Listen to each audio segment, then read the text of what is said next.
C'est pas facile de parler de ses problèmes et tout parce qu'on a peur que nos parents ils nous comprennent pas ou qu'ils minimisent ce qu'on vit, qu'ils nous envoient un peu chier. On a peur de tout ça. Je m'appelle Miel Abitbol, j'ai 17 ans. Je suis cofondatrice du projet Link qui est une application et une fondation qui a pour but d'aider les jeunes pour leur santé mentale. C'est un peu une histoire de vie, on va dire. Moi, j'ai vécu des choses pas faciles quand j'étais plus jeune, quand j'avais 13, 14, 15 ans, que ce soit du harcèlement à l'école. Après, je tombais en dépression, troubles alimentaires.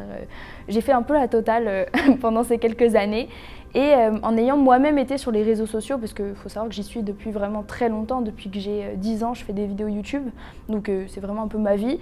J'ai toujours partagé ce que je vivais quand je les vivais, et donc tout le monde connaît un peu mon histoire, et je pense qu'il y a beaucoup de gens et de jeunes, filles et garçons, hein, les deux, qui se reconnaissaient un peu dans ce que je vivais, que ce soit les troubles mentaux que je pouvais avoir ou les difficultés que je rencontrais, et en fait ils me témoignaient toute leur histoire tous les jours. Ils disaient Miel, en ce moment ça va pas, dans ma vie il se passe ça, je sais pas à qui en parler, je me sens seule et tout, il y a que toi qui peux me comprendre. Au fil du temps, quand j'ai commencé à aller mieux, j'ai vraiment réalisé que c'était pas que moi qui vivais des trucs comme ça, c'est qu'on était plein. Il y avait tellement de jeunes qui vivaient ça et je pouvais pas juste regarder et rien faire, donc je suis allée voir mon père, je lui ai dit papa, faut qu'on fasse un truc pour les jeunes, faut qu'on fasse une application et Link est né de là.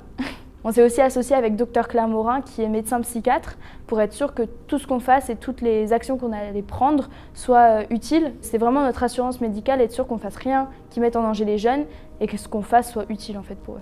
Le but quand même numéro 1 de l'application, c'est le lien entre les jeunes et les adultes de confiance. Donc adultes de confiance, c'est les parents, les oncles, les tantes, vraiment un adulte proche. Pour nous, c'était super important parce que c'est un problème en fait qu'on a rencontré nous. Moi, quand j'ai commencé à avoir des difficultés à l'école de harcèlement, etc., j'en ai pas parlé à mes parents.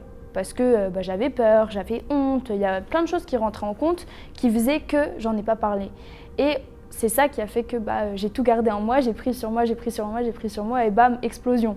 Là, on me retrouve sur un lit d'hôpital et c'est pas la joie, quoi. On part dans des problèmes qui sont encore plus compliqués, on va dire. C'est pas facile de parler de ces problèmes et tout parce qu'on a peur que nos parents ils nous comprennent pas ou qu'ils minimisent ce qu'on vit, qu'ils nous envoient un peu chier. On a peur de tout ça. C'est ça le but de Link, c'est vraiment renforcer cette relation, recréer ce lien qui est aujourd'hui perdu pour justement éviter que les jeunes tombent dans un mal-être, dans une dépression, dans des problèmes encore plus graves.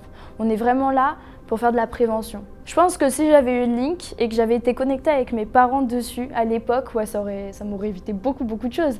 C'est pour ça que je l'ai fait. Tout ce que j'aurais aimé avoir est dedans. Un journal intime, un calendrier émotionnel, fixer les objectifs, il y a tout ce que j'aurais aimé avoir quand j'avais 12-13 ans. Notre vrai objectif, c'est que la santé mentale, ça devienne normal de s'en préoccuper.